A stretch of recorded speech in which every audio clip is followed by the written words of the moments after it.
ఎన్టీఆర్, ప్రశాంత్ నీల్ కాంబినేషన్‌లో ఓ భారీ బడ్జెట్ చిత్రం రాబోతుంది. ఎన్టీఆర్ 31st వర్కింగ్ టైటిల్‌తో రూపొందుతున్న ఈ సినిమా అత్యంత ప్రతిష్టాత్మకంగా చిత్రీకరణ జరుపుకుంటుంది. ఇటీవల ఈ సినిమా ఫస్ట్ షెడ్యూల్ హైదరాబాదులో రామోజీ ఫిల్మ్ సిటీలో ప్రారంభమయ్యింది. ఈ షెడ్యూల్‌లో ప్రశాంత్ నీల్ డైరెక్షన్ చేశారు. అల్లర్లు, రాస్తారోకో సీన్స్‌తో సినిమా షూటింగ్ ఫినిష్ చేశారు. అందుకు సంబంధించిన ఫోటోలు సైతం సోషల్ మీడియాలో ట్రెండింగ్‌లోకి వచ్చాయి.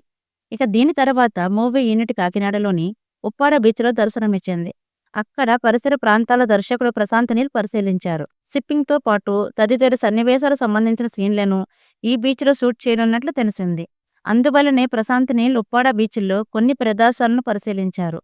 ఆయన బీచ్ లొకేషన్‌లో చూసేందుకు వెళ్లిన వీడియోలు ఇప్పుడు వైరల్‌గా మారాయి. అందులో ప్రశాంత్ నీల్ బీచ్ ఒడ్డున మొబైల్‌తో లొకేషన్స్‌ను పరిశీలిస్తున్నట్లు కనిపించింది. అలాగే మరొక వీడియోలో అతడు సమీప గ్రామస్తులను కలిసినట్లు కనిపించింది. దీంతో ఎన్టీఆర్ ఫ్యాన్స్ ఫుల్ ఖుషి అవుతున్నారు. సముద్ర సన్నివేశాలు సినిమాలో ఉన్నాయంటే ఇక రచ్చ రచ్చ అని తెగ సంబరపడిపోతున్నారు.